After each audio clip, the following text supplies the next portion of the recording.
Hello tout le monde, j'espère que tout le monde va bien. Bienvenue dans ce nouveau live VDC. Je regarde en même temps mes petites questions. Euh, j'espère que tout le monde va bien, que tout va bien pour tout le monde. Hello Golgoth, j'espère que tu vas bien. Donc là, le but de ce live, je ne sais pas si vous avez vu le thème, donc en gros, on va recevoir encore et toujours la merveilleuse Fatima. Malheureusement, il n'y aura pas le merveilleux Mohamed qui, lui, est malade, malheureusement. Donc Fatima devrait nous rejoindre d'ici peu. Le but, alors on va reprendre un peu les échanges qu'on a eu hier, dans le sens où le but, ce sera, entre autres, hein, d'évoquer, même parce que je dis entre autres parce que souvent on parle d'autre chose, mais ce sera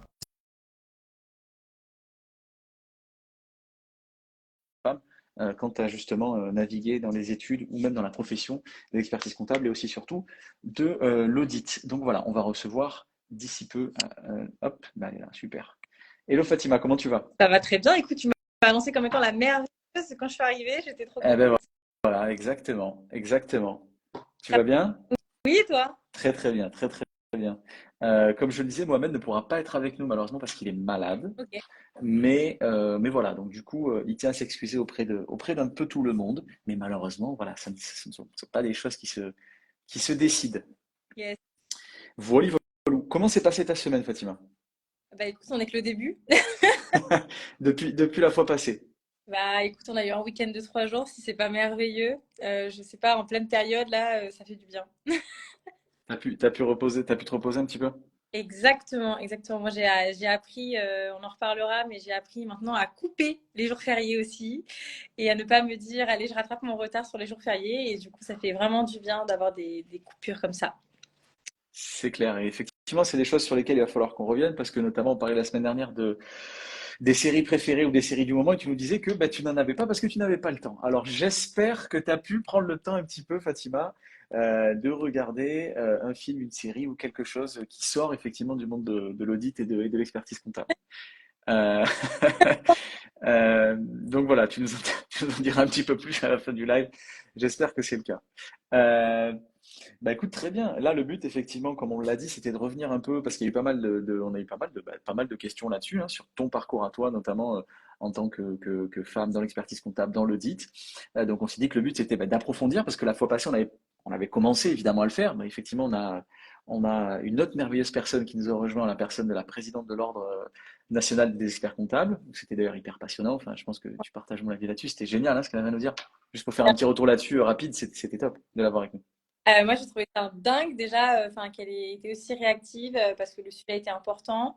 J'ai trouvé qu'elle nous avait donné une très belle vision aussi de l'évolution de sa vie familiale par rapport à son évolution, enfin, son évolution Ouais. professionnelle.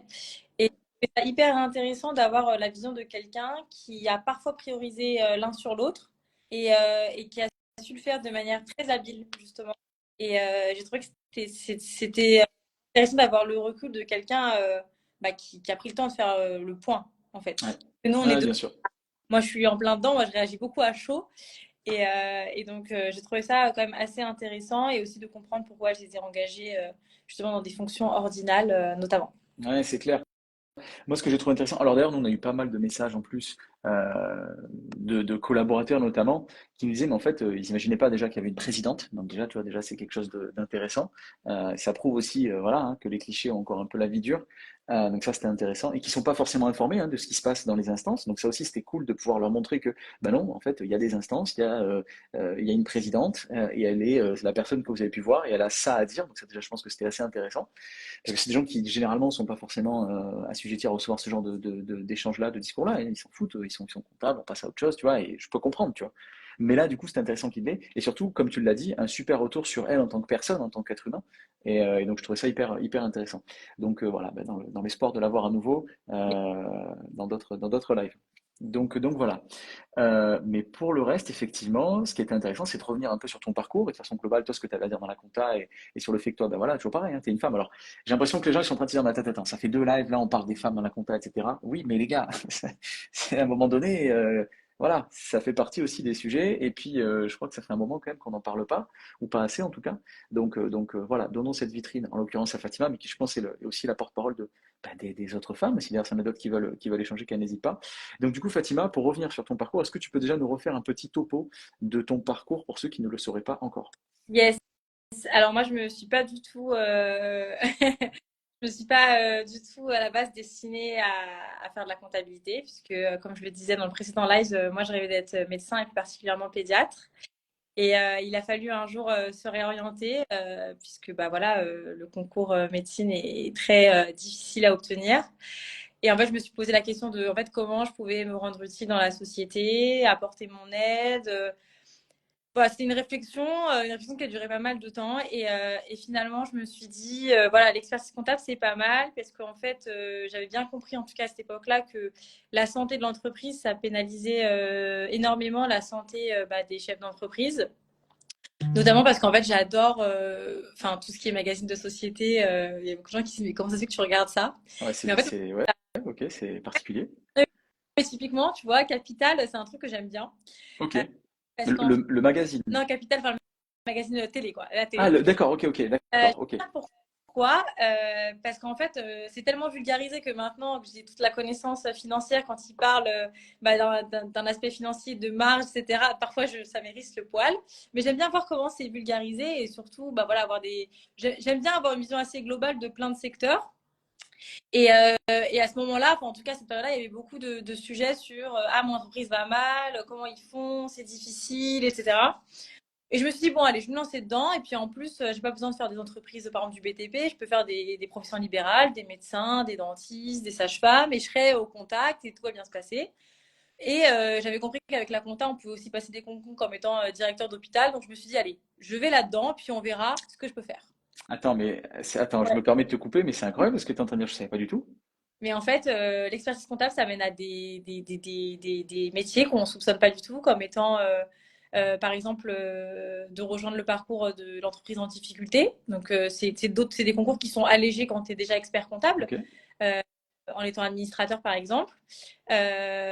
Concours d'hôpital, pourquoi? Parce tu dois passer des spécialités et qu'en fait, la comptabilité, elle a une place très importante. Et du coup, les experts comptables réussissent, enfin, les gens qui ont fait expertise comptable réussissent pas mal, même si essentiellement ils sont issus de Sciences Po, enfin des prépa ENA, etc. Mais il y a de la place. Et donc je m'étais dit, bah voilà, c'est être directeur d'hôpital, en fait, c'est d'avoir une gestion globale financière de la ressource, des ETP, etc. Donc je m'étais dit, j'y vais, on verra. Donc finalement, j'ai jamais passé ce concours-là. Tout simplement parce que j'avais un gros syndrome en me disant, il y a que des gens qui sortent de Sciences Po, j'ai pas du tout le niveau, j'y vais pas. Voilà, pour être très honnête, hein, mais c'est ce qu'il parce que faut, très bien, très clair. Mais non, mais t'as raison. Et on a tous ce genre de petits problèmes, effectivement. Mais c'est très intéressant et c'est cool que tu sois honnête à ce point-là parce que du coup, il y a plein de gens qui vont se reconnaître et vont se dire, mais en fait, moi aussi, j'ai eu le même problème, mais en fait, je n'osais pas. Et en fait, non, en fait, il faut oser. Alors, même si là, pour le coup, ça n'est que partie remise, hein, parce que bon, j'imagine que t'as encore largement le temps de pouvoir le faire, mais ok, hyper intéressant. Je ne soupçonnais absolument pas que c'était possible. bah, en fait, je suis très honnête parce que bah, justement, je sais que je suis très visible dans la profession. Bah, moi, j'aime communiquer sur le métier que je fais. J'ai envie qu'il se fasse connaître. J'ai envie qu'on oublie un petit peu les préjugés. Enfin, en tout cas, j'ai toujours aimé communiquer sur les choses qui me passionnent en général dans la vie. Et quand on est visible, on ne doit pas être, je pense, la caricature de celui qui réussit tout, etc. Parce que c'est pas du tout mon cas. Moi, j'ai eu des échecs. Mes échecs, ils m'ont construite. Aujourd'hui, j'ai aussi bah, parfois des difficultés à me faire confiance dans certains sujets. Et c'est ce qui fait ce que je suis aujourd'hui. Et je pense que justement, on parle beaucoup de parcours de femmes, et je pense que les femmes, elles ont besoin de s'identifier à des personnes comme elles et reconnaître que du coup, on n'est pas une superwoman, que nous aussi, on a des difficultés, parfois des problèmes de confiance en soi. Et ben, c'est humain, et ça arrive à tout le monde, et qu'on peut réussir dans un métier, même en ayant bah, voilà, sa personnalité un petit peu atypique. Et donc, c'est pour ça que pour moi, c'est important de parler aussi de mes échecs. Très clair, et je pense que tu le fais bien, et je pense qu'on va y revenir justement là-dessus. Il y avait juste tout à l'heure, je crois, Golgot qui nous disait quoi? Qui nous disait, selon les cabinets, c'est difficile de profiter de son jour férié, malheureusement, hein. Sauf que des fois, dans certains cabinets, couper les jours fériés, ça n'est pas possible, effectivement, Oui, Golgot. Après, il faut se poser les bonnes questions en fait, aussi, hein. Est-ce que tu es dans le bon cabinet? il y a deux sujets, honnêtement. Si tu peux pas couper un jour férié, mais que ton cabinet te le fait récupérer, te paye, Bien sûr. etc. Moi, j'ai fait avec ça parce que ça m'est déjà arrivé de travailler un 14 février. Alors, 14 février, un 14 juillet, pardon. T'as pu faire le soir la Saint-Valentin avec ton mari, je pense. Ça devrait pas gêner. À moins que tu finisses très tard, mais normalement, ça devrait aller. Ça m'est déjà arrivé. de travail un 14 juillet. Donc oui, bon, j'étais pas payée double, etc. Mais bon, j'ai eu un jour de repos, enfin un jour de repos que j'ai récupéré, en gros mon jour férié. Là, comme ça, tu te dis, bon, bah ok, c'est pour l'équipe, tout le monde le fait, tout le monde récupère son petit jour derrière. Ouais, C'est ok, tu vois. ouais, Par contre, en revanche, si on te dit, enfin, on te dit pas expressément tu travailles, mais on te donne du travail en te disant, faut que ce soit fini bah, le lendemain matin. ouais, Moi, j'estime honnêtement, avant je faisais ça aussi, hein. Enfin, on a tous fait ça. J'ai travaillé le samedi, le dimanche, on peut en reparler. J'ai fait des horaires, laisse tomber si je te raconte. Mais en fait, c'est à soi d'être capable de se donner des limites. Et en fait, quand tu coupes et que les gens savent que tu coupes, en fait, à certains moments, ils vont arrêter de te demander de faire des choses que tu ferais pas en temps normal. ouais, En fait, ouais, c'est clair. mais moi, j'ai pris aussi énormément de temps avant de me rendre compte. Enfin, il y a 2 ans, je faisais pas ça. Il y a 1 an, ça m'arrive de rentrer à minuit du cabinet. Enfin, voilà. Ouais, Aujourd'hui, ma vision, elle a changé parce que j'ai compris qu'en fait, quand tu donnes aux gens que ce que tu as envie de leur donner, ils s'habituent. ouais, Donc, c'est clair. ils ont pas plus d'attente que ça, en fait. C'est clair, hyper intéressant ce que tu dis. Et juste, je rebondis sur un autre truc que j'ai vu récemment passer là. Cette semaine en Californie, ils ont fait passer un décret selon lequel les salariés ont à présent le droit à la déconnexion, ce qui était quand même ce qui a été fait chez nous il y a un moment maintenant, tu vois. Alors je sais pas si c'était une loi ou quoi que ce soit. Là-bas, c'était le cas et c'est très nouveau pour eux. Et donc en gros, ils sont plus obligés de répondre au téléphone ou quoi que ce soit quand leur boss appelle. Bon, enfin, pour eux, c'est un peu une révolution et ça a créé un peu des débats là-bas aux États-Unis. Enfin, c'est pour rebondir sur ce que tu disais. Comme quoi, même dans le monde, effectivement, on n'est pas les seuls, tu n'es pas la seule, je ne suis pas, nous ne sommes pas les seuls à avoir ce genre de problèmes-là. Mais ça aussi, je pense que c'est des sujets qu'il faut qu'on évoque parce que c'est très intéressant et ça touche notamment à la gestion même de son temps de travail et même du coup de sa vie privée, de savoir à quel moment est-ce qu'on fait à quel moment est-ce qu'on met une limite entre les deux. Et aussi, surtout, quand on se sent peut-être moins légitime, tu parlais tout à l'heure des fois, je dis pas que c'est le cas totalement pour toi, pas du tout, mais on est tous des humains, on a toujours tous des fois un manque de confiance, on se dit attends, mais est-ce que tout ça? Et donc parfois, est-ce que ce manque de confiance ou cette envie de faire, de montrer plus aux autres, est-ce que justement c'est pas ce qui parfois nous pousse en fait à dépasser les limites de ce qui est censé être le taf en fait. À un moment donné, non, il faut aller regarder sa série, Fatima. Il faut aller regarder son petit film. On y reviendra. J'espère ne pas oublier la question parce que j'espère que tu as regardé au moins un film ou une série. Luc qui nous dit parcours du GOAT ESCG. Oui, en fait, j'ai rencontré Lucas, qui d'ailleurs, ce serait trop bien de faire intervenir, puisque lui, il a une super carrière aux À fond. États-Unis, alors qu'il Ah, trop cool. a fait un parcours classique, lui, DCG, DSCG. Et il s'est Ok. envolé vers les US et c'est devenu maintenant le DAF d'une grande licorne, tu vois. Donc, Génial. Il faut compter avec nous, Luc. Je ne sais pas si tu es là, je ne sais pas si tu es encore là, mais on doit t'avoir. On doit t'avoir avec nous. j'espère. En tout cas, il est super. Mais c'est cool, par exemple, ce que tu dis sur Luc, c'est que c'est ça que j'aime bien qu'on mette en avant, parce que je trouve qu'on met en avant trop de choses, en fait, trop, trop, trop basiques, trop qui donnent pas forcément envie, qui ont pas de relief, et c'est pas forcément la réalité. Alors, s'il n'y a pas de relief, c'est pas grave, hein, ça marche aussi, c'est très bien, si les gens sont contents, c'est super. Mais parfois, on peut aussi montrer que si tu veux faire quelque chose de, entre guillemets, différent, pas ordinaire, tu peux le faire. Toi, tu en es l'exemple, Luc, par exemple, aussi, et il y en a plein d'autres. Donc, faut pas qu'ils hésitent effectivement à nous le faire savoir pour qu'on puisse le montrer un peu à tout le monde. Et Tali, qui nous disait tout à l'heure, syndrome de l'imposteur, sur ce que tu disais, notamment avec le fait qu'il fallait peut-être travailler un petit peu plus pour essayer de montrer un peu plus. Donc voilà pour tout ça. Alors, il y a juste, je lis les questions, après on repasse à nos sujets. Alec qui nous dit, je voulais savoir ce qui serait à prioriser en début de parcours professionnel, cabinet ou entreprise, pour se développer le mieux possible afin d'atteindre une certaine indépendance par la suite. Est-ce que tu pourrais lui donner un élément de réponse, Ouais, Fatima? c'est une très bonne question. Et moi, c'est une question que je me suis pas posée quand j'ai commencé. Tout simplement parce que bah, tu sors de l'école, tu te dis, je vais rentrer enfin, en tout cas, pour ma part, dans un cabinet. J'avais fait 5 ans d'entreprise avant, parce que j'ai fait 5 ans d'alternance, mais on en reviendra. Ok, Et même en rentrant dans un cabinet, après 5 ans d'alternance, j'étais quand même pas très solide sur mes appuis, hein. Donc, tu vois, ok, ok. parce que le cabinet, c'est un monde où on te dit, tu vas rentrer, tu seras formaté, tout le monde aura la même formation, même si tu n'as jamais fait de compta, tu vas réussir. Donc, en fait, le problème, je pense, quand tu rentres dans ce type de cabinet, c'est que tu te dis pas qu'est-ce que je vais apprendre pour moi, c'est genre comment je vais faire pour rentrer dans le moule, quoi. Ouais, Comment ouais. je vais faire pour passer mon grade. Et c'est pour ça que je parlais du bouquin la semaine dernière sur les cabinets de risque, que ça explique extrêmement. Bon, après, c'est au Luxembourg, mais c'est pareil, en Luxembourg ou France, c'est dans les Big Four, c'est pareil. On est tellement en fait formaté pour se dire je dois atteindre l'objectif du grade supérieur qu'en fait on fait plus trop les choses pour nous, je pense. Mais plus pour satisfaire en fait cette espèce de grille d'évaluation pour nous permettre d'évoluer et donc de rester dans la ligne de réussite qui est préparée pour les gens qui rentrent dans le cabinet. Je pense qu'aujourd'hui, avec le recul, le meilleur conseil que je pourrais donner, c'est plutôt de se dire, OK, je vais rentrer dans un cabinet, par exemple, je vais faire plein de choses, plein de choses. Il y a des choses qui vont moins me plaire, d'autres qui vont me plaire. Mais c'est de se dire, à chaque fois que je vais faire quelque chose, je vais comprendre ce que je fais. Même si la personne au-dessus de moi, elle me dit, parce que dans les cabinets, il y a beaucoup de gens qui disent fais comme l'année dernière, par exemple. Enfin, vraiment, on pourra parler de ce qui marche très bien et ce qui marche moins bien, mais fais comme l'année dernière, où on n'explique pas pourquoi on fait ce travail, qu'est-ce qu'on cherche à valider et quel est l'impact sur les états financiers, et du coup, quelle est la valeur ajoutée de ton travail. Et je pense que du coup, quand on commence, ce qui est important, quel que soit le type de travail qu'on nous donne, qu'il soit, enfin, qu'on aime ou qu'on n'aime pas, c'est qu'on se demande pourquoi on le fait, qu'est-ce que ça m'apporte et qu'est-ce que ça va mobiliser comme connaissance. Et surtout, comment je vais pouvoir réutiliser cette compétence. Moi, par exemple, quand j'ai commencé, que je faisais de l'audit d'assurance, j'aimais beaucoup faire tout ce qui était du technique, provision technique, des nantissements, parce que c'était des critères qui étaient techniques et je savais que si un jour je devais passer à un entretien dans une société d'assurance, c'est sur ça que j'allais être plutôt orientée. Parce que c'est technique propre à l'assurance. Et en plus, en termes de culture, voilà, c'est des choses qui sont intéressantes, de savoir ce que c'est qu'un nantissement. IFRS 17 sur la valorisation des contrats d'assurance, ça permet aussi de montrer une certaine technicité, même si tu fais pas de l'assurance. Tu postules dans une grosse boîte, on te dit est-ce que tu as déjà fait IFRS? Ah oui, j'ai fait IFRS 17, j'ai revu les valos des contrats, j'ai accompagné mon entreprise sur la communication financière parce que les états financiers sont plus les mêmes.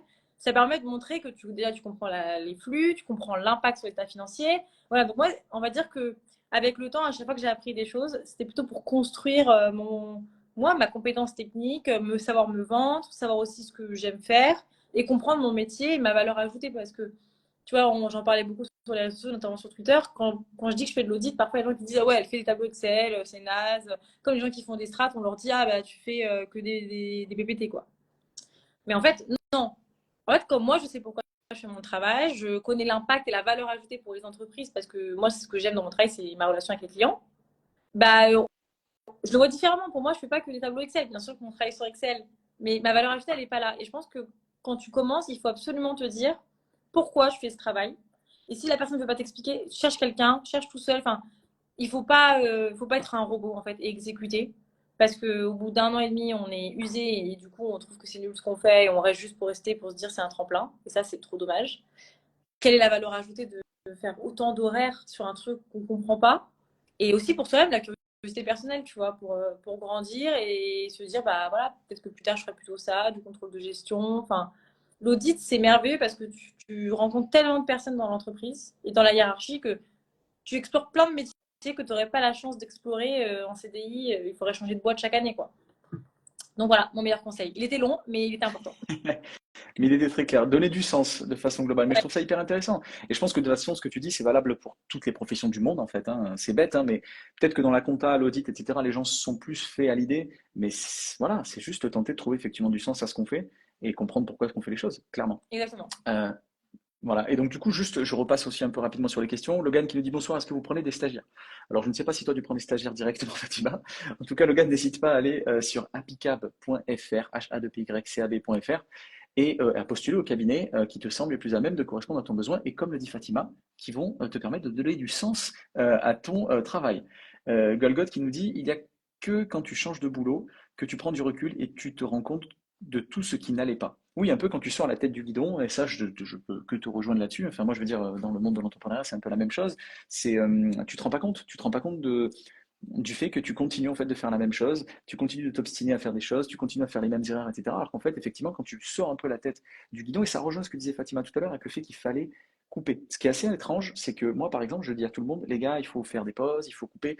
Moi, je dis ça à l'équipe. Sauf que moi, je me l'applique pas. Pourtant, je suis bien conscient que c'est ce qu'il faut faire. Et le pire, c'est que, parce que moi, en fait, j'ai cette espèce de culpabilité. C'est-à-dire qu'en fait, si je vais prendre une après-midi, tu vois ce que je veux dire? Si je vais prendre une après-midi, si je. Mais mec, qu'est-ce que tu fais là? Qu'est-ce que tu fais? Pourquoi tu prends une après-midi? Je comprends pas. Ah, t'as pas envie de réussir? Ah bah vas-y, prends ton après-midi, mais prends la semaine aussi. Mais prends le mois en fait, tant que tu y es, et puis fais rien en fait. Tu vois? Et c'est un peu cette espèce de. Tu vois, c'est le gars qui a dans ma tête qui me dit ça. Tu vois? Et ça, en fait, c'est trop bête, c'est vouloir en faire plus. Peut-être par ego, peut-être par des choses qu'on n'a pas conscience, l'insécurité. Tu vois, on peut remonter ensuite plus loin, l'insécurité financière, j'ai peur de manquer, j'ai peur de ci, de ça. Je comble tout ça, cette insécurité-là, avec plus de travail, ça ne changera pas. Et là, par exemple, récemment, par exemple, je m'en suis voulu, ce week-end-là, voilà, les équipes étaient off, je me suis dit, magnifique. je vais me faire. Bon, enfin bref, je vais partir. Bon, je suis un peu sorti avec les potes, etc. Mais je me suis dit, voilà, je vais jouer à la console, c'est maintenant. Maintenant, en fait, je l'ai pas fait. Je l'ai pas fait parce que je suis nul. Voilà. Et donc, du coup, ça rejoint aussi un peu ce que tu disais, Fatima. Donc, ça donne davantage de relief à ce que tu disais. Et, là-dessus, est-ce qu'il y avait d'autres points, d'autres échanges? Golgot qui dit c'est complètement ça. En plus, tu te noies tout seul pour réussir. La course à la performance et à remplir ses objectifs pour pouvoir avoir pris une augmentation. Du coup, on s'enterre tout seul. Effectivement, effectivement. Et Alec qui te remercie d'ailleurs pour ton intervention. Et Karim, bien sûr, mon frérot Karim qui est là. Salut Karim. Alors Karim, je fais juste une petite aparté, Fatima. Il faudrait vraiment aussi que je me mette en relation avec Karim. Et Karim qui est un gars alors je sais pas exactement son niveau là-bas, mais il gère les déterminés. Est-ce que ça te parle, Fatima, les bien déterminés? sûr, mon asso préféré. Ben voilà, eh bien Karim, c'est un gars génial. Enfin, bref, on s'est connu à Station F. Il gérait en fait à la base c'était juste un gars qui avait une boîte, qui avait une boîte un peu comme Applicable, mais justement, alors ça tombe bien, enfin ça tombe bien, qui avait la même boîte qu'Applicable, mais dans le monde du médical. Et donc du coup, on s'est rencontrés, on s'est dit bah attends, est-ce qu'on peut s'aider? Est-ce que tu vois, bon, on est sur deux verticales différentes, mais on fait la même chose, donc on commence à échanger, etc. Lui, il fait un peu autre chose. Ensuite, il revient, il gère le Fighters Programme à Station F, Fighters Programme que tu connais aussi peut-être, voilà. Alors pour ceux qui ne savent pas, Station F, plus grand campus de start-up au monde. Voilà, ce n'est pas un incubateur, c'est un campus de start-up, le plus grand au monde et le meilleur et le plus beau, hein, si vous voulez mon avis. Je suis ambassade. T'as dit quoi, Fatima? Tu les as tous faits dans le monde. Tous, tous, tous, tous. Non, non, c'est pas vrai. Non, non, non, c'est pas vrai. Non, non, non, je plaisante, je plaisante. Je dis ça aussi pour toi parce que je sais que voilà, c'était une petite pique marrante. Mais en gros, génial. Et en plus, donc on se rencontre là-bas. Maintenant, il est chez les Déterminés. Et sincèrement, Fatima, je pense que tu aurais beaucoup de choses à échanger avec lui. Et donc voilà. Enfin bref, je Pour vous la mets en contact après. déterminée, en fait, je les connais très bien puisque j'ai été jury de la promotion nationale cette année. J'ai fait des hackathons avec eux parce qu'en fait, Mazar était le sponsor, enfin le premier donateur de l'association déterminée quand ils se sont lancés. Ok. Donc, donc enfin, avec Moussaï, on a signé un partenariat la première année et en fait, donc ils font des dons financiers aux déterminés et du mécène de compétences. Et Ok. du coup, il y a aussi Samy, Aurélien. Enfin voilà, donc moi j'adore cet asso, je trouve ça génial. Et voilà, mais on en reparle. Dans mon Complètement. parcours, Clairement. Là, il y avait quelqu'un qui voulait rentrer dans le live avec nous, c'est Romain Froment, que je connais aussi. Et Romain, si tu es toujours là, je t'ai accepté, désolé, j'ai mis un peu de temps, je n'avais pas vu la j'ai notification. Si tu es là, n'hésite pas. X Pardon? d'ailleurs. J'ai échangé avec lui sur Twitter. Ah ben voilà. Non, Mais non, mais il est très actif en plus sur Twitter, effectivement, Romain. Donc Romain, n'hésite pas. Désolé, je suis désolé, je n'ai pas vu ta notif. N'hésite pas à revenir et avec grand plaisir pour que tu viennes nous dire ce que tu as à nous dire. Talia qui nous dit le problème quand tu es en cabinet, tu ne penses plus à toi et aux connaissances que tu veux développer car ce système très scolaire, concurrentiel, gradé va te faire bosser pour ton ego only. Le danger est là. et bah, elle a extrêmement bien résumé ce que le fameux bouquin disait du fameux doctorant qui a écrit la thèse dessus. En fait, c'est la course c'est la carotte. Donc en fait, et en fait, ne pas avoir la carotte à la fin, c'est être un paria. Donc en fait, tu oublies ton bien-être, tu oublies ton bonheur. Tu veux juste ne pas te faire remarquer en fait. On est d'accord, et on en revient toujours à ça, hein, à l'ego, l'insécurité, tout ça. Mais c'est bien, et je pense que c'est bien aussi qu'on le dise comme ça ouvertement, parce que en fait, c'est la réalité, tout le monde en est là-dessus. Tout le monde en est là. Enfin, je veux dire, à un moment donné, on a tous voulu dire, ouais, je vais faire mieux que lui, machin. C'est normal, il n'y a pas de honte, on est des êtres humains. C'est juste qu'il faut peut-être apprendre à se comprendre un peu plus et à se dire qu'en fait, tout va bien, on est tous différents et ça va bien se passer. Alors que Romain nous dit que c'était une erreur. Ok, bah n'hésite pas, Romain, si tu voulais monter. Et le bonjour à toi aussi, Romain. Donc voilà, bon, enfin bref. Mais bis à toi aussi, Karim. Karim qui nous embrasse aussi. Tout le monde nous embrasse. Ah, merci. Ryan, t'es le meilleur. Merci. Je screenshot. Je screenshot, Karim. Merci. Toi aussi, t'es le meilleur, Karim, bien sûr. De toute façon, on s'appelle, enfin, on se fait un petit message après. Donc voilà, de façon globale, voilà ce qu'il en est. Moi, je voulais revenir, Fatima, sur un des aspects que tu avais évoqué que je trouvais très intéressant. C'était aussi, et c'est lié un peu à ce qu'on vient de dire, c'est la place qu'on peut avoir dans une entreprise de façon globale, qui plus est quand on fait le métier et les études que tu fais toi. Et comment est-ce qu'on arrive à se dire qu'on est légitime? Tu vois, c'est ce qu'on disait tout à l'heure avec le syndrome de l'imposteur, mais aussi et surtout avec cette façon que toi, tu avais déjà la fois passée. Je trouve ça hyper intéressant de nous dire ça. Quand tu nous disais, mais pas évident quand même. Alors, je dis ça aussi parce que, bon, c'est une question un peu longue, hein, mais je dis ça aussi pourquoi? Parce que il y a plein de gars avec qui je parle. Je leur parle notamment voilà, de la place de la femme dans la boîte, dans les boîtes de façon globale.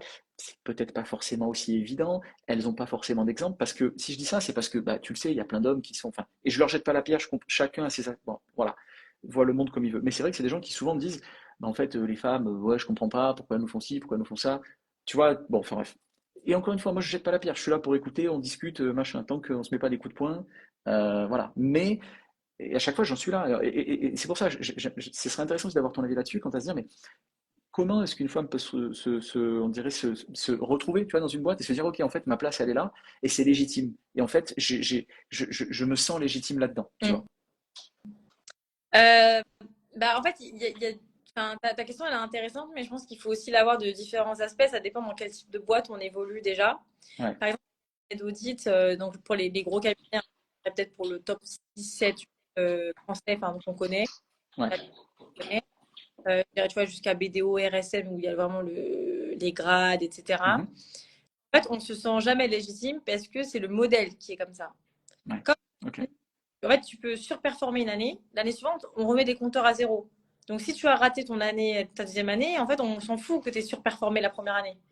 Donc, en fait, comme le compteur est toujours remis à zéro, que tu es aussi comparé avec tes collègues de même grade, en fait, tu te bats pas avec toi-même, tu te bats avec, enfin, pas contre les autres parce que c'est pas Hunger Games non plus, mais tu dois toujours faire en sorte d'être quand même dans le tiers haut, en fait, le premier tiers pour être bien évalué, avoir une bonne réputation, faire bien ton travail. Et en fait, parfois, tu peux faire très bien ton travail, mais si tout le monde fait excellemment bien son travail, tu vois, il y a des cabinets enfin, que je ne vais pas citer, hein, mais il y a des cabinets, par exemple, qui classent les collaborateurs les uns par rapport aux autres en comité. Donc là, oui, tu vas être choqué, mais en fait, c'est le fonctionnement. En fait, tu vois, un cabinet, c'est une pyramide. Donc, naturellement, ce qui est en dessous ne peut pas monter. Enfin, tout le monde ne peut pas aller tout en haut de la pyramide. C'est le principe d'une pyramide. Il y a des gens qui, naturellement, vont partir. C'est la vie qui va faire qu'ils partent. Mais le turnover, il n'est jamais assez important pour que les gens partent, pour que ça fasse une vraie pyramide. Donc, généralement, on invite les gens à quitter le cabinet, soit en les faisant redoubler leur grade, soit en leur donnant une notation qui est un petit peu en deçà de ce qui est quand tu es conforme aux attentes, on va dire. Du coup, comme ta rémunération, elle est très en deçà de ce que tu pouvais espérer si tu avais eu une bonne note, bah, tu pars parce que tu te dis, j'ai fait tout ça pour 5% d'augmentation. Non. Parce qu'en fait, il faut savoir, quand on va dans un grand cabinet, on part pour avoir des augmentations à 2 chiffres tous les ans. Et là, tu vas me dire, oui, c'est dingue.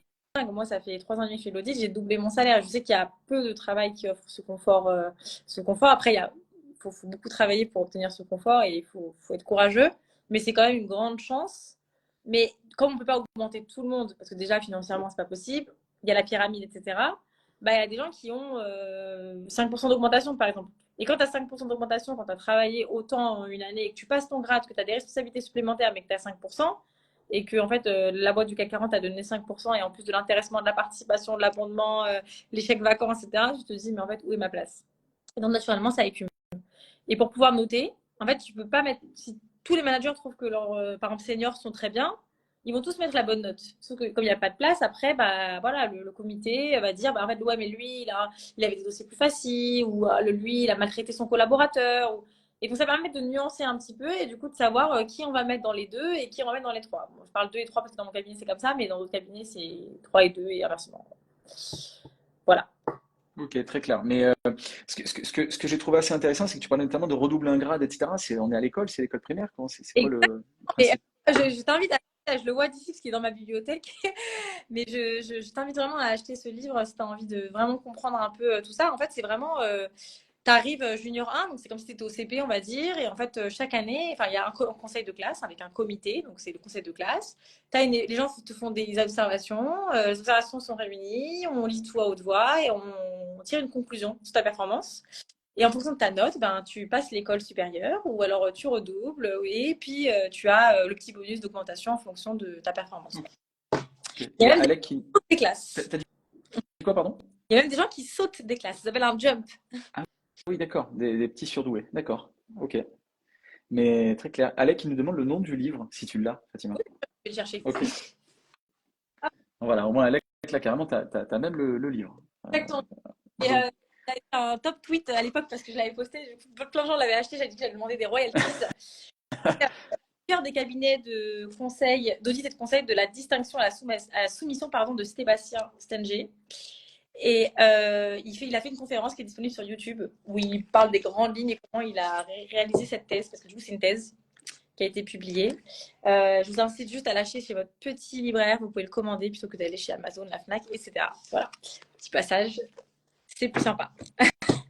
Exact, voilà, la petite Mais claque. c'est vraiment, vraiment, je l'ai étudié, je l'ai lu, étudié, surligné. Tu vois, j'ai des passages où j'ai mis des petits trucs parce que je l'ai partagé aussi avec des collègues, tu vois, qui ont des situations difficiles pour leur faire comprendre que c'est pas eux le problème, quoi, c'est le système. Voilà. Ben, c'est clair que comme toi tu le décris, notamment dans ces grands groupes où tout le monde n'est pas allé, c'est vrai que vraiment ça a l'air d'être la guerre et forcément t'es les uns, comme tu l'as dit, hein, sans être les uns contre les autres, tu l'es quand même intrinsèquement, ça reste une compétition. Dans toutes les compétitions, qu'on le veuille ou non, bah, t'es contre les autres, hein, puisque du coup, bah, si les autres perdent ou n'y arrivent pas, bah, du coup t'as plus de chances toi d'y arriver. Ce qui du coup, bon ben, on va pas rentrer dans le détail de la philosophie, mais c'est vrai que ça pose aussi notamment des questions d'éthique. Est-ce que c'est bien? Est-ce que c'est bien? Voilà, c'est juste, bon, on va pas répondre toi et moi à cette question-là, hein, c'est une question qui ne se répond pas et c'est difficile d'y répondre. Parce que de notre côté, il y a des bonnes choses, ça fait avancer la boîte, ça fait avancer, voilà, plein de choses, bon, peu importe. Mais c'est vrai qu'on est en droit de se poser la question, et notamment quand on voit ce que ça peut faire à certaines personnes, hein, tu l'évoquais, si tu leur filais le livre, c'est peut-être aussi que ces gens-là, ils se remettaient eux-mêmes en question, quant à se dire, mais en fait, suis-je nul? Suis-je nul? En fait, quand tu as une mauvaise note, qu'est-ce qu'il faut comprendre, tu vois? Ouais. Et en plus, une mauvaise note, ça peut être dû à cause d'une mission qui a un peu planté. Le livre, il explique aussi très bien que ce milieu, il est très politique. Et qu'en fait, si tu as une excellente note d'un manager qui n'a pas de légitimité parce qu'il n'est pas pris au sérieux, par exemple, parce que lui a même eu une mauvaise note par le passé, en fait, sa bonne note ne vaut rien. Donc, en fait, tu dois être aussi encadré et, on va dire, sponsorisé par des gens qui sont bien vus dans le cabinet. Donc, c'est qui va travailler avec l'associé ou le manager qui a le plus d'influence, tu vois. Et en fait, moi, quand j'ai commencé, j'en savais rien. J'avais Ouais. jamais lu ce bouquin, j'y connaissais rien. Enfin, pour moi, c'était je rentrais dans un super milieu hyper élitiste, c'était un tremplin pour ma carrière et ça l'a été. Hein. Franchement, je regrette pas du tout mon parcours. On apprend plein de choses. Tu vois, après 2 ans d'audit, tu te mets à manager des équipes. Tu es seul responsable de ta relation avec le client. Enfin, tu suis une mission de A à Z. Enfin, moi, j'ai dit toujours qu'en 3 ans et demi d'audit, c'est comme si j'avais fait 15 ans de carrière. J'abuse, mais comme j'ai fait 5 ans d'alternance et que j'ai vu l'interne, je suis capable de comparer, Ouais. tu vois. Ok.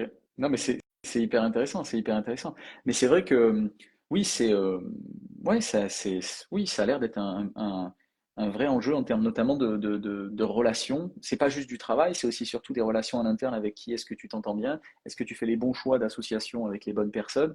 Ouais, ouais. Mais bon, après, pour autant, ça reste, j'imagine qu'il y a quand même, enfin, comme tu l'as dit, ça reste quand même enrichissant. Carrément, il y a une petite partie sur justement la place de la femme dans ce bouquin, et donc comme c'est l'objet du live, c'est intéressant d'en parler. C'est intéressant. Il y a un témoignage d'une femme manager qui expliquait que, en fait, quand tu es une femme, ta voix, elle porte un petit peu moins. Alors, c'est un peu moins vrai, je pense, aujourd'hui, parce que tu vois, Madame la présidente a bien mis en exergue le fait que c'était en train de changer. Mais à l'époque, en tout cas, où le bouquin a été écrit, donc le bouquin a été écrit en 2011, il me semble, ou en 2012, Ok. c'est qu'en fait, quand tu étais une femme, il fallait se faire remarquer plus que les autres, il fallait parler fort, il fallait rentrer dans les bureaux. Il y avait des bureaux, maintenant, on a tous ces open space, mais il fallait rentrer dans les bureaux pour faire entendre sa voix. Pour Ok. montrer qu'on était là, qu'on était toujours là, que nous aussi on pouvait faire du bruit. Et donc tu vois, elle expliquait, elle raconte comment elle est rentrée comment elle est rentrée dans les bureaux, pourquoi elle a fait ça, alors qu'elle avait rien à dire, tu vois. Mais en fait, c'était d'être visible, parce que quand tu es visible, tu as plus de chance. Et en fait, quand t'es une femme, en tout cas à cette époque-là, aujourd'hui, je dirais que c'est un petit peu moins vrai, mais il y a encore beaucoup de problématiques à faire évoluer.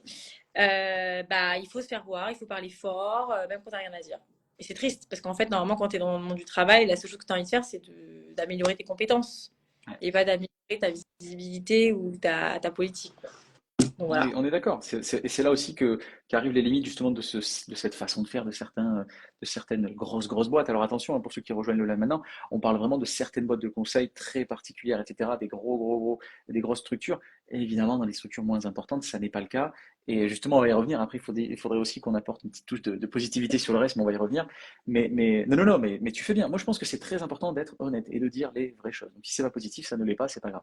Mais effectivement, ouais, c'est intéressant de voir cet aspect aspect-là et de se dire aussi que c'est là la limite parce que la boîte, elle en bénéficie pas de tout ça. C'est-à-dire qu'en fait, tu as des gens qui vont être vraiment à même de se dire, attends, mais en fait, j'ai mon travail, ok, mais en réalité, je vais tenter de rentrer dans le bureau d'un tel. Et là, est-ce que justement, c'est pas du temps perdu ou en tout cas de l'énergie consommée autre que sur le fait de effectivement bien faire son travail? Tu vois, c'est aussi peut-être un peu là les limites de ce système-là. Enfin bref, c'est pour remettre un peu aussi d'eau dans le moulin de la réflexion quant à savoir si c'est bien ou pas. Même la boîte, je pense qu'elle empathie aussi un petit peu. Il n'y a pas que les salariés.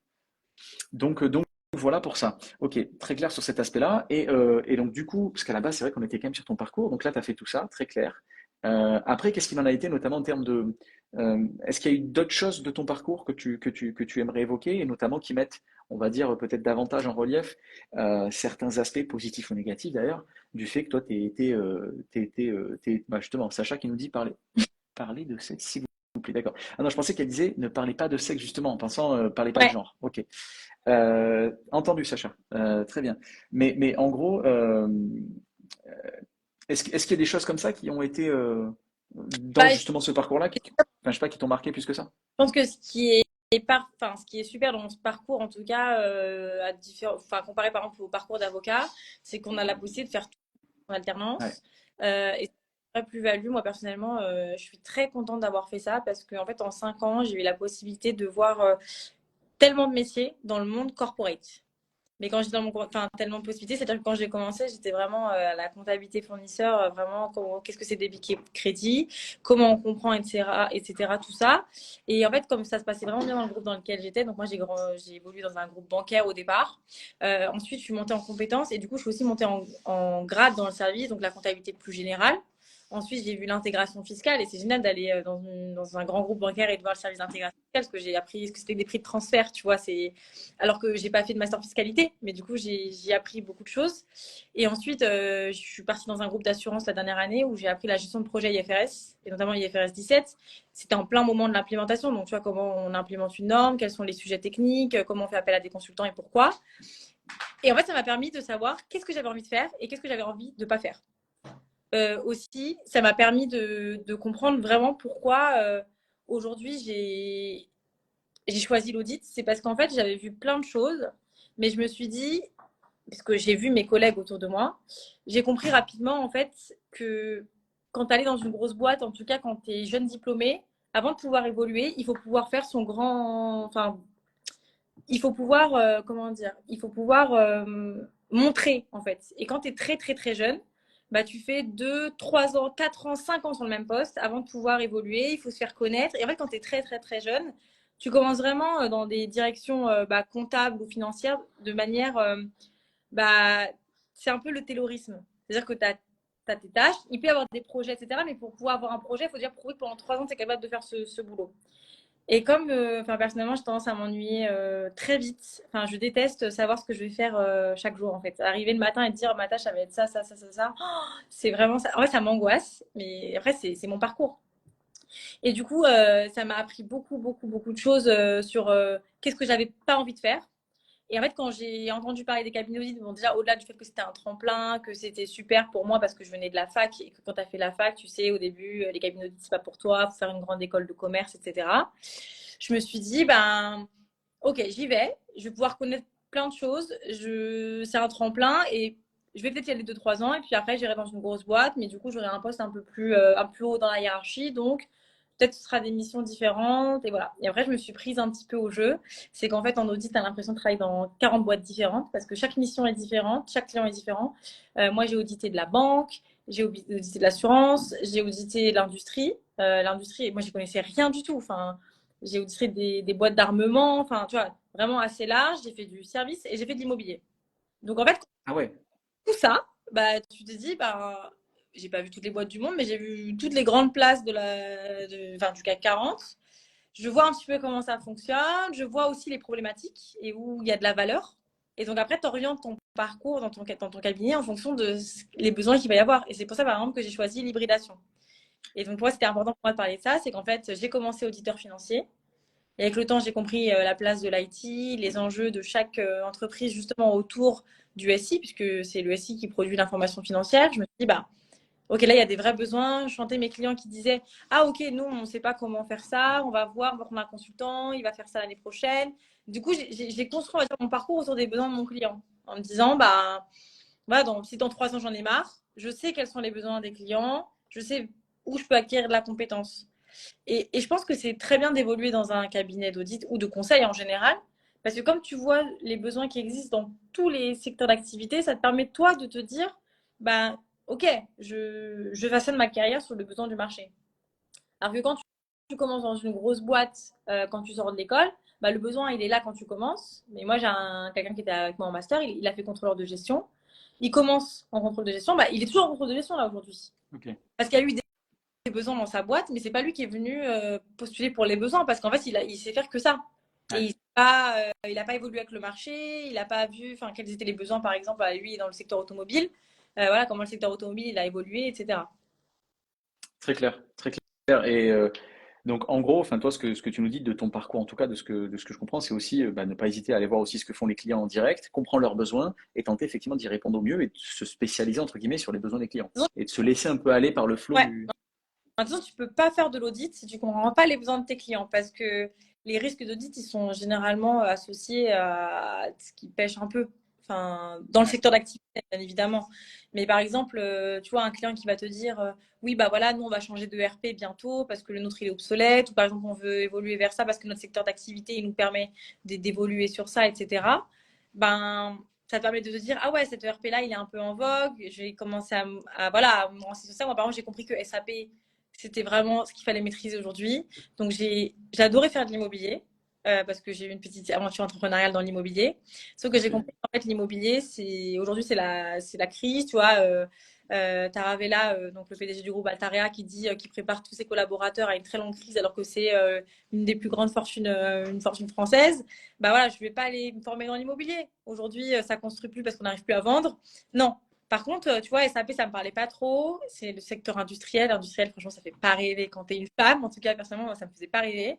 Mais j'ai compris qu'il y avait quelque chose, qu'il y avait une grosse pénurie. Et surtout, il y a une pénurie de profils qui comprennent l'impact financier sur l'IT, donc du coup, sur SAP. Donc, je me suis dit, bah voilà, on laisse tomber l'immobilier. C'était super bien, mais j'en fais mon affaire perso. Mais voilà, j'ai envie d'être bankable le jour où j'en ai marre. Du coup, j'ai été sur ce secteur-là. Très clair. Et pour finir là-dessus, Fatima, sur le parcours, euh, qu'est-ce qu'il en est aujourd'hui? Je crois que tu avais évoqué des choses la fois passée, si tu veux bien sûr en parler, hein. Ce qu'il en est aujourd'hui, c'est que bah, moi, je me rends compte, après, c'est toujours très personnel. L'audit, c'est génial, mais ça a plein de limites. Dans le sens où quand il y a un truc qui ne va pas chez le client, bah, bien sûr, on remonte ce qui ne va pas, on peut faire passer des ajustements, mais tu peux revenir l'année suivante. Le problème, il peut être toujours là. Parce qu'il il y a un désaccord avec le client. Nous, on a une obligation de moyens et pas une obligation de résultats, hein, comme les médecins. Donc, on fait tout ce qu'on peut, en tout cas, pour certifier les comptes, s'assurer qu'ils sont sincères. Parfois, il y a des clients qui disent, OK, bah, là, OK, ça va pas. Comment on devrait faire pour que ça aille? Bah, en fait, on peut pas conseiller parce que du coup, on serait en autorévision. Donc, c'est interdit en tout cas par les normes d'exercice professionnel et le code de commerce, hein, évidemment. Mais du coup, tu as une frustration. Comment j'accompagne vraiment mon client? Comment je réponds aux besoins? Par contre, tu as la réponse. Tu as envie de dire au client, en fait, il faut que tu fasses ça, ça, ça, que tu mettes ça en place. Et personnellement, bah, moi, en tout cas, dans mon tempérament, ma curiosité, apporter des solutions, moi, j'adore résoudre des problèmes, apporter des solutions, etc. Du coup, quand tu fais ça, eh ben, ouais, tu as une grande limite. Ensuite, j'ai découvert un peu l'intrapreneuriat dans mon cabinet. Donc, je me suis découvert plein de choses. Donc, j'ai notamment participé donc, à la création d'un accélérateur de start-up pour justement accompagner des start-up qui sont déjà dans un secteur, on va dire, où ils ont réussi à prouver que leur idée, elle fonctionnait. Donc, à minima, en entrée de marché. Et donc, ça m'a permis de revoir des business plans, par exemple. Aider à la revue business plan. Comprendre aussi les enjeux, des enjeux de recrutement, des enjeux de transformation, des gens qui veulent aller lever des fonds, des personnes qui ont fait des contrats commerciaux qui peuvent être un peu border pour eux, en fait. Enfin, plein de sujets. Et c'est là où j'ai compris que le métier d'expert comptable, il est tellement vaste. En fait, tu peux faire tellement de choses. C'est pour ça que quand je parle de mon métier, que les gens me disent, mais en fait, tu tiens des comptas. Non, parce que le métier d'expert comptable, c'est vraiment d'avoir une vision 360 sur l'entreprise, de sa naissance, donc du choix de la structure juridique qui peut être catastrophique pour certaines entreprises, à la transformation de l'entreprise, la vente de l'entreprise, le recrutement de collaborateurs. Parce que les gens, ils disent aussi, ils pensent que recruter, c'est facile. Recruter, c'est difficile. Recruter les bons profils avec le bon salaire, avec un bon package, l'equity, etc., c'est difficile. Et en fait, il faut les accompagner. Et je trouve que c'est aujourd'hui le seul métier qui t'apporte, enfin, où tu es légitime à apporter cette vision-là. Donc, quand j'ai participé à cette co-création, je me suis vraiment réalisée. J'ai trouvé que c'était ça que j'avais envie de faire. Donc aujourd'hui, je vais aller au bout de mon deck parce que la légitimité, elle passe par le diplôme pour moi. Ça permet, même si mon objectif, c'est pas de tenir des comptabilités et qu'en fait le deck sert à tenir des comptabilités, hein, faut être transparent en France, c'est le sujet. Je me dis, j'ai ma légitimité pour ça, mais ma volonté, c'est d'aller vraiment plus loin aujourd'hui, c'est d'accompagner les entrepreneuses et les entrepreneurs dans la croissance de leur entreprise parce que j'ai vu tellement de startups, j'ai vu tellement de problématiques, j'ai vu les enjeux, j'ai aujourd'hui développé un réseau qui est immense, enfin, en passant du VC à la société qui subventionne, etc. Et en fait, je me rends compte qu'il y a vraiment quelque chose à faire, et encore plus avec les femmes, notamment cette difficulté de dire On t'a pas entendu pendant quelques secondes, Fatima. j'ai dit ce syndrome de l'imposteur ou bah, Ouais, justement à dire je réussis ou simplement avoir à dire j'ai besoin d'aide en fait. ouais, très clairement.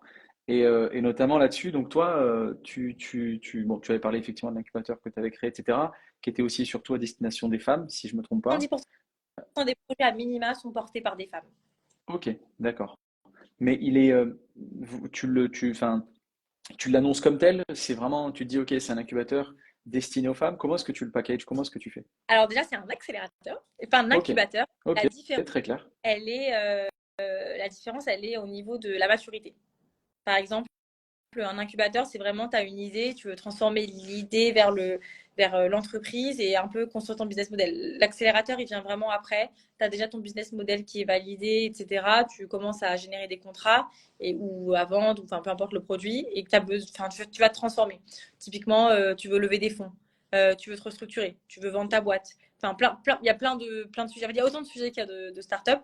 Comment on l'a packagé? En fait, même moi, j'étais choquée la première fois quand l'associée avec laquelle je travaille, elle m'a dit voilà, je veux monter un truc pour les femmes, on va l'écrire. Et je lui ai dit mais on a le droit de faire ça parce que je me suis posé la question, tu vois, on peut pas dire je recrute un homme ou une femme. Donc je me suis posé la question. Et en fait, elle m'a dit mais non, parce que là, on apporte notre aide, donc on a le droit de choisir, on peut prendre le parti pris. Donc le cabinet, enfin en tout cas, Mazar a choisi de prendre le parti pris de le faire. Et c'est pour ça que j'ai rejoint ce projet parce que j'ai trouvé ça hyper cool. Après, évidemment, quand j'en ai parlé, j'ai eu beaucoup de haters sur Twitter, des hommes notamment qui disaient mais si les femmes en fait elles réussissent pas aujourd'hui, c'est parce que elles sont moins bonnes que les hommes. Et vraiment, c'est des messages que j'ai reçus. Et je trouve ça terrible aujourd'hui d'avoir des hommes qui pensent que s'il y a moins de femmes dans l'entrepreneuriat, c'est parce qu'elles sont moins bonnes. Pas du tout. On avait parlé des chiffres avec Cécile de Saint-Michel la semaine dernière en évoquant le fait que pour 1 dollar investi, une entreprise exclusivement féminine elle est 2 fois plus rentable. Mais qu'il n'y a que 2% des levées de fonds de l'année 2022 qui étaient destinées à des équipes exclusivement féminines en Europe. Tu vois, les chiffres, ils sont là et ils existent et ils sont réels. C'est juste que aujourd'hui, une femme, pour dire qu'elle a réussi, elle attend d'avoir fait XXX euros de chiffre d'affaires. Un homme, pour dire qu'il a réussi, s'il a une idée en tête et qu'il sent que c'est pas mal, il va dire ouais, j'ai monté une boîte, ça marche trop bien, là, je vais signer un contrat avec machin. J'ai aussi quelqu'un dans mon réseau qui est un VC et qui me dit j'adore quand on vient me pitcher l'histoire. On me dit alors j'ai signé un contrat avec telle personne, telle personne, telle personne. Et il me dit quand je fais les due deals, je découvre qu'en fait ils ont juste envoyé un mail, ils ont eu ok, on va faire une visio quoi. Et, Ouais. et tu vois, le degré il est là parce qu'en fait, c'est comme j'évoquais aussi un truc qui m'avait beaucoup marqué dans les études sur les hommes et les femmes. Quand les enfants ils sont petits, on a tendance à acheter des cadeaux aux femmes, enfin aux petites filles, et à donner de l'argent de poche aux hommes. Et tu vois, c'est de la gestion financière. En fait, aujourd'hui, tu vois, le degré qu'on attribue de gestion financière aux hommes vs les femmes.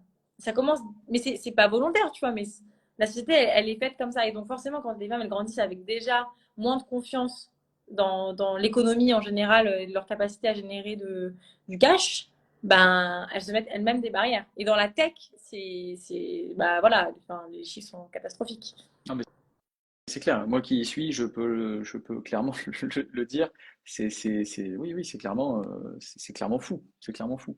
Donc voilà, venez, rejoignez soit la compta, voilà, BTSCG, DCG, DSCG, DEC, ou montez votre boîte, mesdames. Allez-y, n'hésitez pas. Je pense que, tu vois, bon, moi, j'ai monté une petite boîte comme ça sur un sujet qui me plaisait bien. Honnêtement, je pense qu'aujourd'hui, ce que je suis capable de faire dans monter une boîte, c'est mon parcours qui me l'a apporté.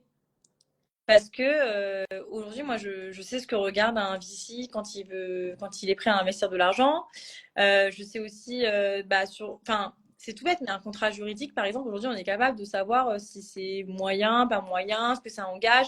Alors, on n'est pas avocat, et donc évidemment, je pense qu'il faut s'entourer d'avocats, d'experts comptables.